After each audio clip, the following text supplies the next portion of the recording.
কেন মা মনসাকে বিষহরী বলা হয়? পুরাণ মতে একবার মা পার্বতী দেবী মনসার চুলে তেল লাগিয়ে দিচ্ছিলেন। এমন সময় দেবী মনসা দেখেন কৈলাসের অপরূপ প্রাকৃতিক সৌন্দর্যের অসামঞ্জস্য রূপ দেখা যাচ্ছে। তা দেখে দেবী মনসা মা পার্বতীকে এমন অনিষ্টের কারণ জিজ্ঞেস করলে মা পার্বতী বলেন, ভগবান শিব সমুদ্র মন্থনে সৃষ্টি নাশকারী সমস্ত হলাহল বিষ নিজে পান করে কণ্ঠে ধারণ করেছিলেন। এতে সমস্ত জীবজগতের প্রাণ রক্ষা পেয়েছিল, কিন্তু মাঝে মাঝে হলাহল বিষের তীব্রতা ভগবান শিবকে কষ্ট দেয়, যার প্রভাবে প্রকৃতিও মূর্ছিত হয়ে পড়ে। তখন দেবী মনসা মহাদেবের ধ্যানাসনের কাছে যান এবং মহাদেবের কণ্ঠের অতিরিক্ত হলাহল বিষ নিজে পান করে নেন। এতে মহাদেবের কিছুটা কষ্ট লাঘব হয়, কিন্তু দেবী মনসার প্রাণ সংশয়ে পড়ে যায়। পিতার কষ্ট লাঘব করতে নিজের প্রাণের উপেক্ষা না করে এত বড় আত্মত্যাগ ও মহৎ কর্মের জন্য ভগবান শিব আশীর্বাদ করেন, দেবী মনসার উপর কোনোদিন কোনো বিষের প্রভাব পড়বে না। পুরো ব্রহ্মাণ্ডের এমন বিষ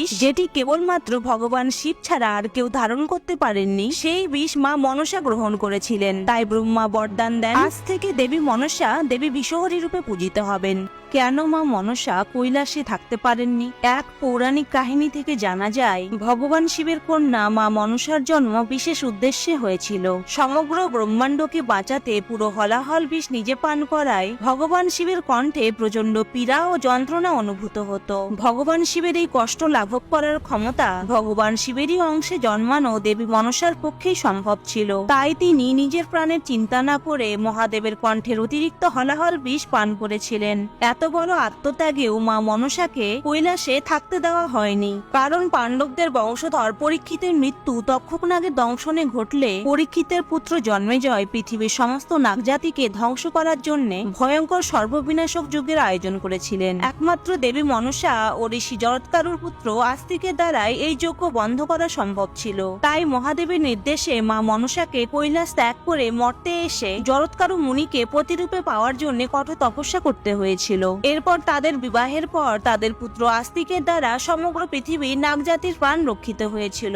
বলা হয় এই কারণেই মা মনসা কৈলাসে থাকতে পারেননি। মা মনসার বিবাহ কি কি শর্তে হয়েছিল এবং ঋষি জরৎকারু কেন দেবী মনসাকে বিবাহের পর ছেড়ে চলে গিয়েছিলেন?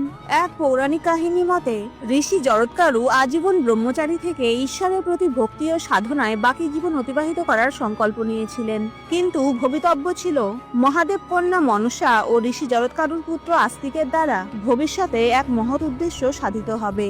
মহাভারতে বর্ণিত রাজা পরীক্ষিতের সর্পদংশনে মৃত্যুর পর তার পুত্র জন্মেজয় পিতার মৃত্যুর প্রতিশোধ নিতে সমগ্র পৃথিবী থেকে সমস্ত সর্পজাতিকে বিনাশের জন্য এক বিরাট সর্প বিনাশক যজ্ঞের আয়োজন করেন। এই যজ্ঞ